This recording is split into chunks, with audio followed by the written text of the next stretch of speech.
어떤 청년이 예수님께 다급하게 와서 질문을 합니다. 그 청년이 던진 질문은 단 하나, 어떻게 하여야 영생을 얻겠습니까? 이 질문이었습니다. 영생의 문제를 해결하기 위하여서 예수님께 찾아왔다는 것은 잘 찾아온 것입니다. 예수님께는 분명하게 영생에 대한 답이 있습니다. 예수 믿으면 영생을 얻습니다. 요한복음 3장 15절, 16절의 말씀에 이것이 반복되어서 기록되어져 있습니다. 이는 그를 믿는 자마다 영생을 얻게 하려 하심이라. 하나님이 세상을 이처럼 사랑하사 독생자를 주셨으니 이는 그를 믿는 자마다 멸망치 않고 영생을 얻게 하려 하심이라.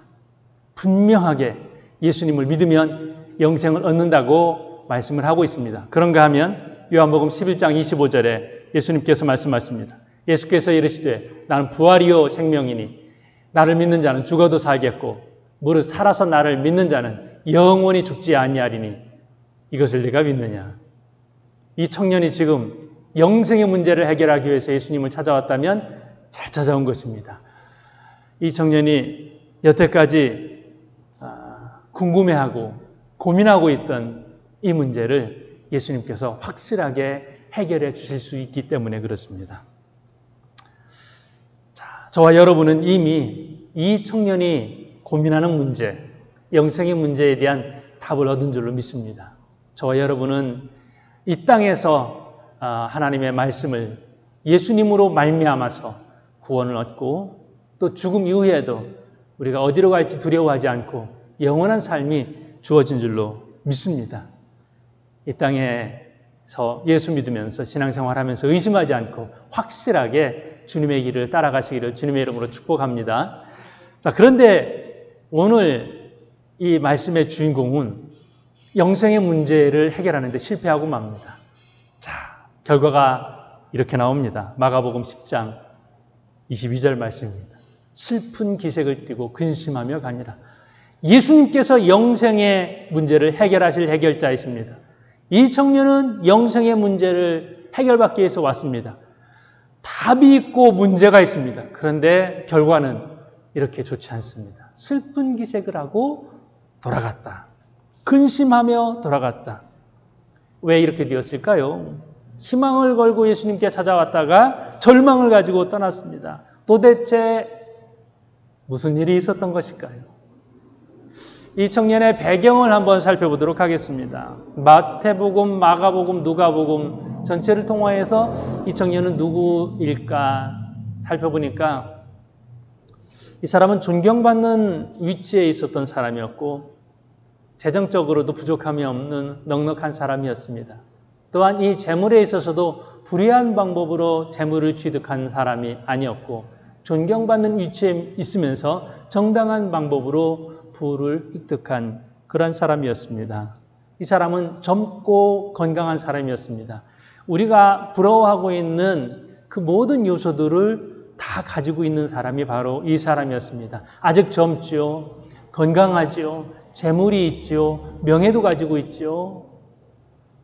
다 가지고 있었던, 우리가 갖고 싶은 것을 다 가지고 있었던 이 사람이 도대체 뭐가 부족해서 예수님을 찾아왔을까요? 보통 예수님을 찾아왔던 사람들은 아픈 사람, 귀신 들린 사람, 가난한 사람, 소외된 사람, 이런 사람들이 많았는데 이 청년은 그 당시 예수님을 따르던 사람들과 많이 달랐습니다. 사람들이 주변에서 이렇게 생각했을 것입니다. 도대체 이 사람은 뭐가 부족해서, 뭐가 아쉬워서 예수님을 찾아왔을까? 이러한 생각들을 다 가지고 있지 않았을까? 이렇게 봅니다. 그리고 이 사람은 예수님을 찾아왔다는 것은 예수님이 어떤 분이신지 아는 영적인 분별력을 가지고 있었습니다. 당시에 물을 사람은 많이 있었겠지요. 제사장을 찾아갔을 수도 있고요. 또 서기관이나 바리새인을 찾아서 삶의 진지한 대화를 할 수도 있었을 것이며 랍비를 찾을 수도 있었을 것입니다. 그런데 이 문제는 그분들을 만나서 해결할 수 있는 문제가 아니다. 그러면서 예수님을 찾아왔습니다. 이 말은 뭐예요? 정말 예수님을 제대로 잘 알고 잘 찾아왔다는 것이죠. 문제의 근본적인 키를 가지고 있는 예수님, 그분을 제대로 파악할 수 있는 영적 분별력을 이 사람은 가지고 있었다라고 하는 것입니다. 또한 이 사람은 낮에 찾아왔다. 이게 달라요. 사람들이 있는 그 상황 가운데에서 많은 사람들이 있는 낮에 예수님을 찾아왔다. 이게 뭐가 다르냐면요. 요한복음 3장에 나오는 니고데모와 차이가 있다는 것을 알 수 있습니다. 니고데모도 당시 존경받는 랍비였습니다. 예수님을 알아보았고 예수님께 영생의 교리를 물었습니다. 그런데 사람들이 두려워서 낮에 오지 않고 밤에 예수님을 찾았습니다. 요한복음 3장 1절에 보면 이 모습 이렇게 기록하고 있습니다. 그런데 바리새인 중에 니고데모라는 사람이 있으니 유대인의 지도자라. 그가 밤에 예수께 와서 이르되, 밤에 찾아왔습니다. 이 사람에 비하면 또 오늘 마가복음 10장에 나오는 이 청년은 얼마나 용기가 있는 사람입니까? 많은 사람들 앞에 와서 당당하게 예수님께 묻습니다. 어떻게 해야 영생을 얻겠습니까? 어찌 보면 이 사람은 인정받을 만한 대단한 용기가 있는 그런 사람이었습니다. 그리고 예수님을 부르는 호칭도 선한 선생님이요. 예수님께서 나무라는 듯이 말씀을 하시기도 했지만 이 호칭은 당시 그 어떤 훌륭한 랍비에게도 사용되지 않던 아주 탁월한 호칭이었어요. 선한 선생님이요. 예수님께 그렇게 다가와서 묻습니다. 이렇게 한낮에 용기 있게 사람들이 보는 가운데에서 자신의 체면 생각하지 않고 와서 물었습니다. 그 묻는 질문이 무엇입니까? 어떻게 하여야 영생을 얻겠습니까? 그만큼 절실했고 그만큼 간절한 답을 찾고자 하는 노력이 이 청년에게 있었습니다. 이것 때문에 그는 행복하지 않았고 이 문제 해결하지 않으면 삶의 의미가 없겠다, 이런 생각을 가졌는지도 모르겠습니다.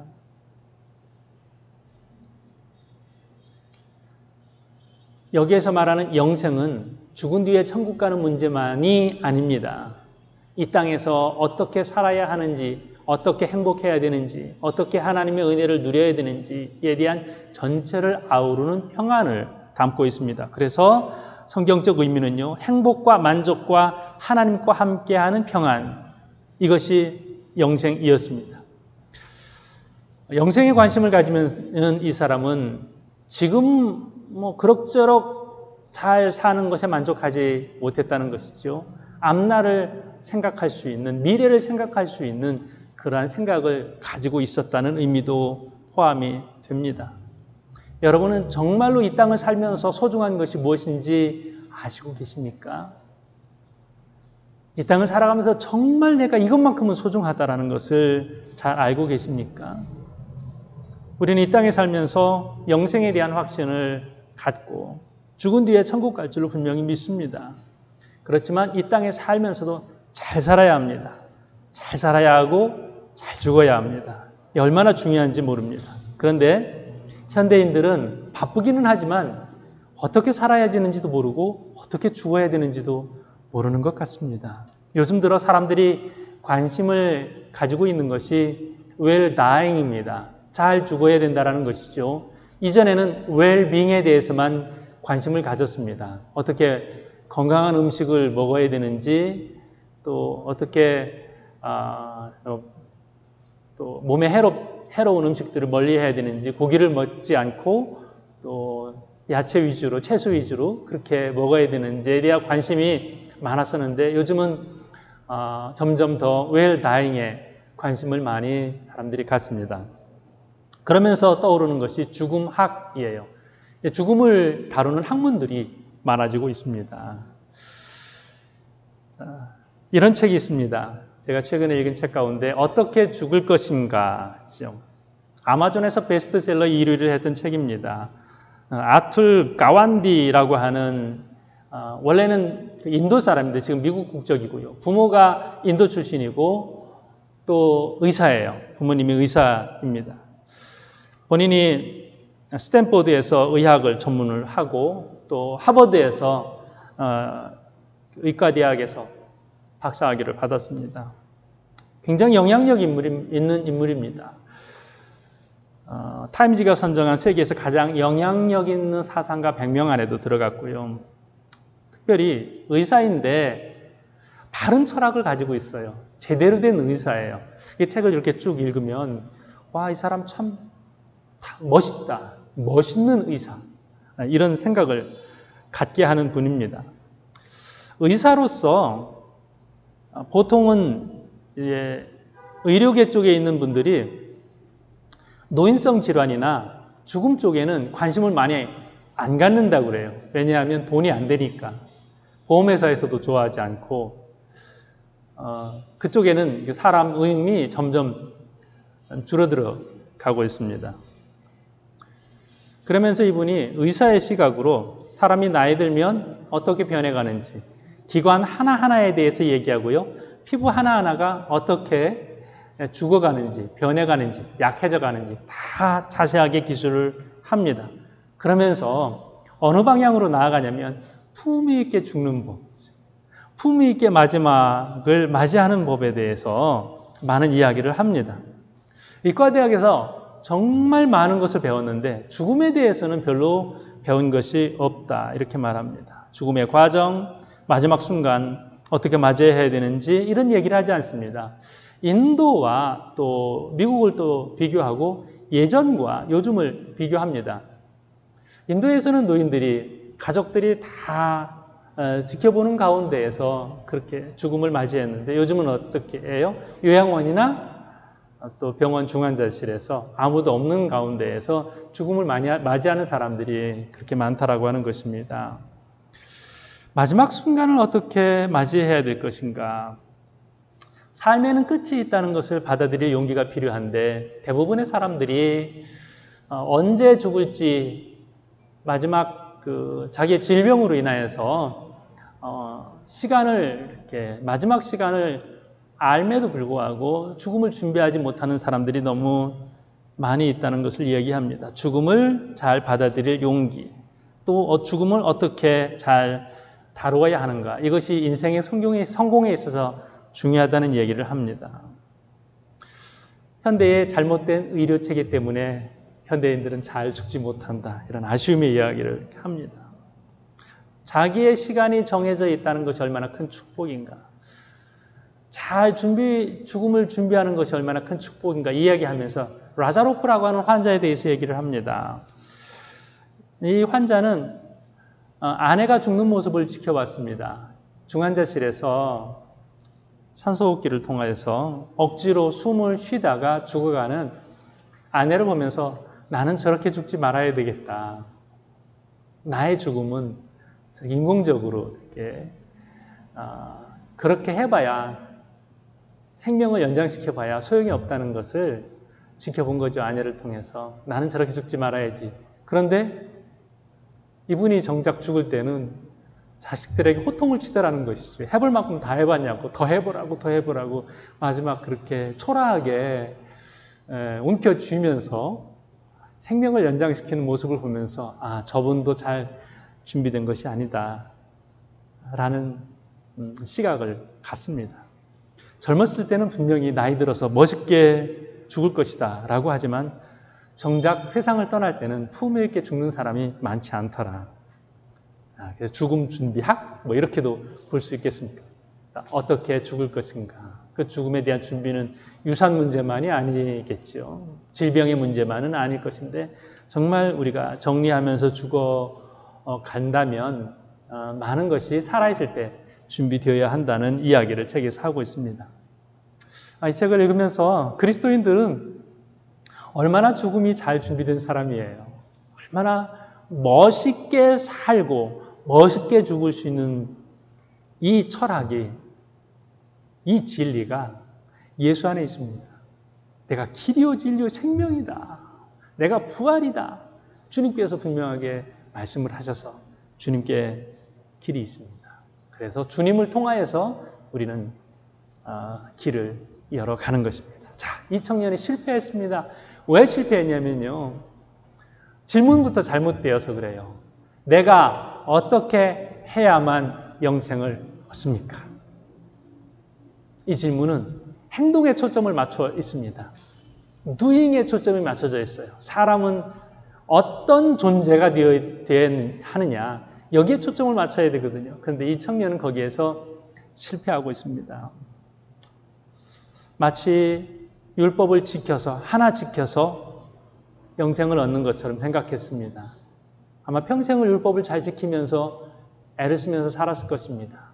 너무 간단하게 생각했습니다. 마치 돈을 주고 물건을 사는 것처럼, 어떤 행동을 해서 영생을 얻는 것처럼 간단하게 생각했던 것 같습니다. 예수님께서는 이 젊은 관원의 입장에서 대답을 하십니다. 너 행동 좋아하는구나. 너 doing 좋아하는구나. 그럼 doing은 잘하고 있냐? 실천은 잘하고 있냐? 이렇게 주님께서 질문을 하시는 거예요. 이 청년이 무엇을 실천하면 됩니까? 너 실천적인 질문하냐? 그럼 너 실천은 똑바로 하고 있느냐라는 질문을 주님께서 하십니다. 자, 주님의 대답은 이렇습니다. 십계명의 말씀이죠. 살인하지 말라, 간음하지 말라, 도둑질하지 말라, 내 부모를 공경하라. 이런 것들 너무나도 이 청년에게는 익숙한 질문입니다. 청년은 당당하게 대답했습니다. 내가 이것을 어려서부터 다 지켜왔습니다. 내가 다 해왔습니다.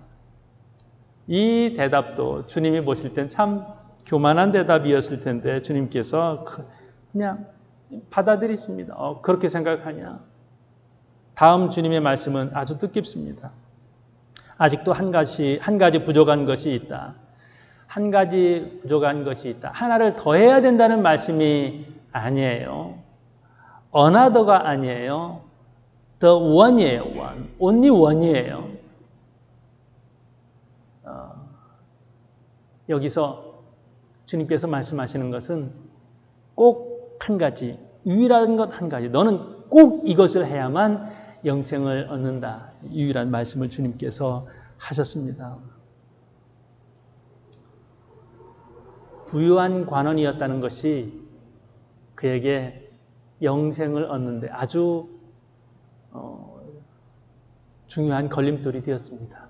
만약 이 청년에게 물질적인 것이 넉넉하지 않았더라면 그는 영생에 들어가기가 훨씬 쉬웠을 것입니다. 이 물질로 인해서 자신이 더 많은 것을 할 수 있다는 착각을 했던 것 같습니다. 재산 때문에 영생이 가로막혀져 있습니다. 어쩌면 이 청년은 그것으로 인해서 자긍심도 느꼈고 그것으로 인해서 다른 사람을 움직이기도 했을지 모르겠습니다. 정치적 영향력을 했을지 모르겠습니다. 그것이 우상이 되었습니다. 집착하고 붙잡고 그것을 너무 많이 신뢰하고 그것으로 인하여서 다른 사람에게 피해를 주는 물질 때문에, 물질이 다 나쁜 것은 아닌데 이 물질 때문에 자신이 행복하지 않고 또 정작 해야 될 것을 하지 못하는, 어떻게 보면 이 청년에게 있어서만큼은 그것이 걸림돌이 되고 우상이 되었던 것 같습니다. 예수님께서는 세 가지 대답을 하십니다. 하나는 내 재산을 다 팔아라. 이게 무슨 말씀이에요? 내가 그것을 가지고 있는 동안에는 안 되겠다. 네가 그것을 가지고 있는 동안에 너는 행복하지 못하겠다는 말씀이죠. 그리고 가난한 자들에게 다 주어라. 세 번째는 그리고 와서 나를 따르라. 다 어떤 말씀이에요? 행동적인 말씀이잖아요. 행위가 따라야 된다는 말씀이잖아요. 그냥 알고만 있어라 라는 것이 아니라 팔아라. 가난한 자들을 섬겨라. 나를 따르라. 행동적인 것이었습니다. 예수님께서 왜 이렇게 대답을 하셨어요? 청년이 doing을 물었잖아요. 행위를 물었잖아요. 예수님께서 행위에 대한 대답을 하십니다. 너무나도 중요한 부분입니다. 사랑은 행동이잖아요. 너가 행동에 대해서는 물었는데 율법적인 행위는 다 지켰느냐? 그리고 너에게 있어서 정말 천국으로 가는 아주 중요한 지름길, 내가 집착하는 거, 매달리고 있는 거, 그거 내려놓아야 너에게는 참된 해결책이 있겠다. 너에게는 영생이 있겠다라고 주님께서 말씀하신 것입니다. 사랑은 행동입니다. 신앙도 행동입니다. 영생으로 가는 길도 행동입니다. 내가 어떻게 죽어야지, 어떻게 준비해야지 머릿속으로 알지만 이 청년처럼 물질적인 것에, 재산에 집착해서 정작 품위 있는 죽음을 맞지 못하고 초라한 죽음을 맞게 되는 수많은 사람들의 길로 이 청년도 갈 수밖에 없다라는 주님이 훤히 다 보이기 때문에 이 말씀을 하십니다. 그래서 주님은 뭐라고 말씀하셔요? 오늘 말씀에는요, 사랑하사 이르시되, 정말로 사랑해서 말씀을 하십니다. 너 그것만 내려놓으면 너는 천국 갈 수 있다라고 하는 분명한 말씀을 사랑해서 말씀을 하셨습니다. 사랑하시기 때문에 아는 것에서 그치지 말고 이제 작은 것 하나라도 실천해 보아라. 너에게 있어서 그것은 재산 팔아서 가난한 사람 돌보는 것이다 라고 말씀을 하십니다. 여태까지 이 청년은 고민도 많이 하고 정말 진리를 찾아서 행복을 찾아서 달려왔지만 다 속인 거예요. 율법을 내가 다 지켰습니다라고 말씀을 여기서 말을 하고 있잖아요.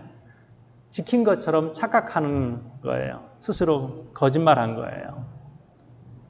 어떻게 알 수 있느냐? 주님의 이 말씀을 따를 수 없었기 때문에 알 수 있습니다.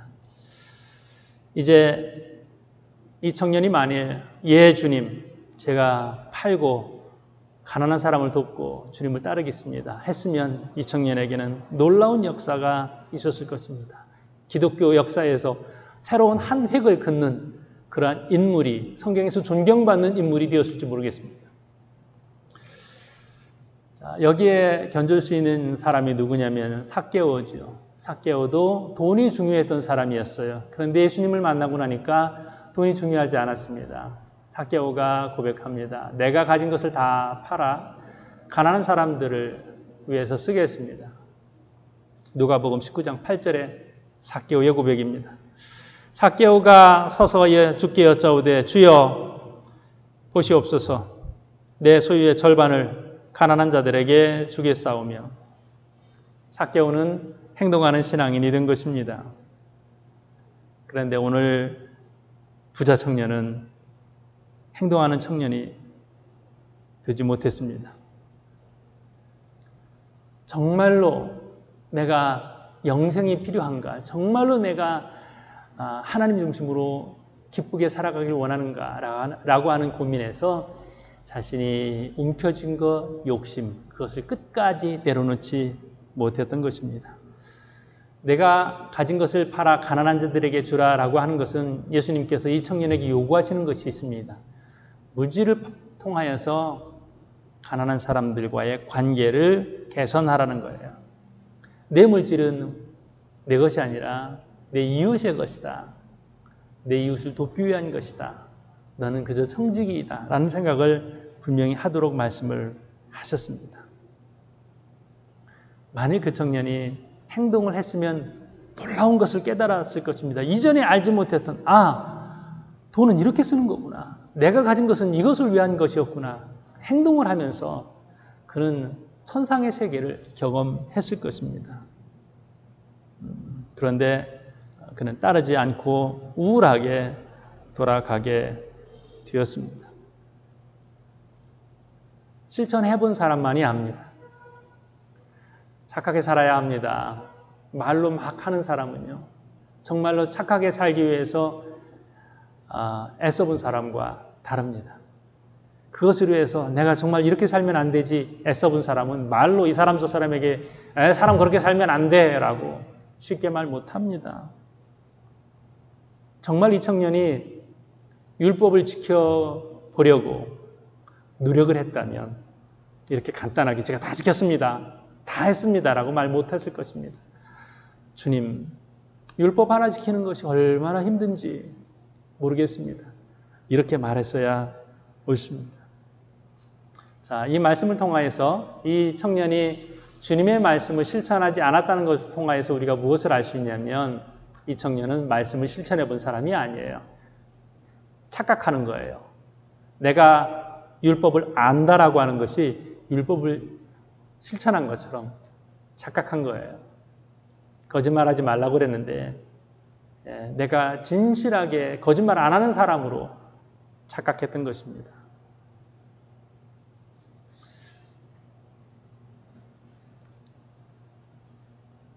이 청년이 결단하지 못한 것은요, 주님의 말씀 안에서 참된 가치를 발견하지 못했기 때문입니다. 정말로 중요한 말씀을 예수님께서 하신 거거든요. 그대로 따르기만 하면 이 사람에게는 하늘의 보화가 있었을 거예요. 주님 분명히 말씀을 하셨어요. 실천하면, 행동하면 너에게 하늘의 보화가 있을 것이다. 주님께서 이 말씀을 하셨습니다. 예수님께서 비유 가운데에 밭에 감추인 보화에 대한 비유가 있죠. 우리가 잘 알죠. 밭에 감추인 보화는 이렇게 됩니다. 어떤 사람이 밭을 갈다가 보물을 발견했습니다. 그리고 그대로 덮어두고 집에 가서 가치 없는 것들, 자기가 팔 수 있는 것들은 다 팔아서 돈을 만들어서 그 밭을 샀습니다. 왜 이렇게 했습니까? 이 사람에게는요, 가치에 대한 기준이 바뀌었기 때문에 그래요. 보화를 발견하기 전까지는 집안에 있는 물건 다 팔지 못하고 그렇게 아껴두고 있었는데, 가치를 발견하고 나니까, 보화를 발견하고 나니까 이전의 것들이 시시해 보이는 겁니다. 가치에 대한 전환이 이렇습니다. 예수님을 만나기 전까지는 세상 것이 너무나도 좋았고, 사람들 만나서 수다 떠는 것이 좋았고, 내 물건 자랑하는 것이, 내 가진 것 자랑하는 것이 그렇게 좋았는데, 예수님 안에서 참 가치를 발견하고 나니까 시시해진 것입니다. 내가 그게 뭐라고, 자식 자랑이 뭐라고, 남편 자랑이 뭐라고, 내가 집 넓은 데서 사는 게 뭔 자랑이라고 그렇게 자랑했는가. 예수님 안에서 참 생명을 발견하고 나니까 이제 하나님 이야기하는 게 너무나도 좋고 세상 이야기하는 것은 시시하고 재미가 없는 것이죠. 가치 전환이 이루어지는 것입니다. 가장 중요한 것이, 우리 인생에 있어서 가장 중요한 것이 무엇인지 발견하고 나면 그 주변적인 것들은 그렇게 좋게 보이지 않는 것, 이것이 가치 전환입니다. 여러분 이미 발견하셨습니까? 인생의 참 가치가 무엇인지 발견하셨습니까? 무엇이 중요하고 무엇이 덜 중요한지 발견하셨습니까? 놀랍게도 발견했다고 하지만 대부분의 사람들이 너무 늦게 깨닫습니다. 죽을 때 다 돼서 후회한다는 것이지요. 죽을 때가 되어서 정작 소중한 것이 무엇인지 사람들은 발견을 합니다. 일본의 호스피스 전문의인 오츠 슈이치라는 분이 있어요. 이 오츠 슈이치라는 분이 1000명의 말기 환자를 돌보면서 그 사람들하고 이야기하면서 25개의 목록을 만들었어요. 이것이 책으로 나오는데요. 죽을 때 후회하는 25가지예요. 제목만 봐도 알 수 있고요. 목차만 보더라도 이 책이 어떤 책이겠다 할 수 있습니다. 그리고 이 책의 25가지 안에는 우리에게 너무나도 친근하고 익숙한 것들이 많이 있습니다. 첫 번째가 이거예요. 첫 번째가 사랑하는 사람에게 고맙다라는 말을 많이 했더라면, 몇 가지만 인용하면 이렇습니다. 진짜 하고 싶은 일을 했더라면, 감정이 휘둘리지 않았더라면, 만나고 싶은 사람을 만났더라면, 죽도록 일만 하지 않았더라면, 가고 싶은 곳으로 여행을 했더라면, 건강을 소중히 여겼더라면, 담배를 끊었더라면, 이런 부분들이에요. 이런 비슷한 것, 유산에 대한 것도 나오는데 별로 낯설지 않잖아요. 우리에게 친숙한 것이잖아요. 그런데 왜 이게 뭐라고, 이게 뭐 그렇게 대단한 거라고 죽을 때 후회하냔 말이에요. 저거 살아있을 때 하면 되지. 그렇지만 말기 환자들을 쭉 1000명 이상 만나고 나니까 이 사소하고 이 간단한 것을 살아있을 때에, 할 수 있을 때에 하지 못하고 나중에서 후회하는 사람들이 그렇게 많더라 하는 것입니다. 주님께서 말씀을 하셨습니다. 나를 따르라. 내게 헌신하라. 그리하면 너에게 영생이 있을 것이다. 오늘 이 사람은 결단하지 못했습니다. 무언가 주님의 말씀을 실천해야 될, 그러기 위해서 내가 포기해야 될 것이 있는데 주님 안에 있는 참 진리와 참 생명의 가치를 제대로 발견하지 못했습니다. 만약 이 청년이 제가 그렇게 하겠습니다. 다 팔겠습니다. 그러면 다 팔지는 말아라. 혹시 주님이 이렇게 말씀하지 않으셨을까 모르겠어요. 왜냐하면 나중을 위해서도 내가 쓸 일이 많다. 어쩌면 이 청년에서 이 마음을, 집착하고 움켜진 이 마음을 내려놓을 용기가 있는가? 이 용기에 대한 그러한 테스트를 주님이 하시는지도 모르겠습니다. 자, 요 뒤에 오늘 우리가 22절까지만 읽었는데요. 쭉 내려가서 이 말씀을 계속하는 거예요. 낙타와 바늘기로 들어가는 이야기, 부자가 얼마나 천국 가기 어려운지에 대한 말씀을 하시면서 그 뒤에 이런 말씀을 하십니다. 예수께서 이르시되 내가 진실로 너희에게 이르노니 나와 복음을 위하여 집이나 형제나 자매나 어머니나 아버지나 자식이나 전토를 벌인 자는 현세에 있어 집과 형제와 자매와 어머니와 자식과 전토를 100배나 받되 박해를 겸하여 받고 내세의 영생을 받지 못할 자가 없느니라. 오늘 말씀의 연장선이 이겁니다. 주님께서 주시는 하늘의 보화가 있습니다. 이 땅에서 100배나 받는 것도 있습니다. 또 영생을 얻습니다. 다 얻는 것이죠. 우리는 포기하면 잃는 것이라고 생각하는데 주님은 그렇지 않다는 거예요. 포기하면 내가 100배를 얻을 것이다. 잃는 것이 아니다. 너는 얻을 것이다. 이 말씀을 하시는 것입니다. 이 말씀을 주십니다. 그런데 오늘 이 청년은 너무나도 간단하게, 너무나도 쉽게 이것을 포기하고 맙니다. 예전에 집착했던 것을 그냥 움켜쥐고 옛날로 돌아가고 맙니다. 자, 오늘 이 사람에게 있어서는 물질이 영생을 얻는 데에 걸림돌이 되었습니다. 그렇다면 여러분에게 걸림돌은 무엇입니까? 내가 포기하지 못하고 움켜쥐고 있는 것. 이래서는 안 되는데 이것이 나를 너무나도 불행하게 한다. 너무나도 이것 때문에 내가 지금 행복하지 않다라고 하는 것 무엇입니까? 각자가 다 다를 수도 있습니다. 한번 고백해 보시기 바랍니다. 예, 주님, 제가 이것에 집착하지 않겠습니다. 이것이 나의 우상이 되지 않도록 하겠습니다. 내가 이것을 내려놓겠습니다. 주님은 나의 전부가 되십니다. 다 내려놓고 저 주님 따를 수 있습니다. 이 청년이 못한 것을 여러분 고백해 보시기 바랍니다. 그렇게 될 때에 주님이 약속하신 하늘의 보화를 저와 여러분에게 허락해 주실 줄로 믿습니다.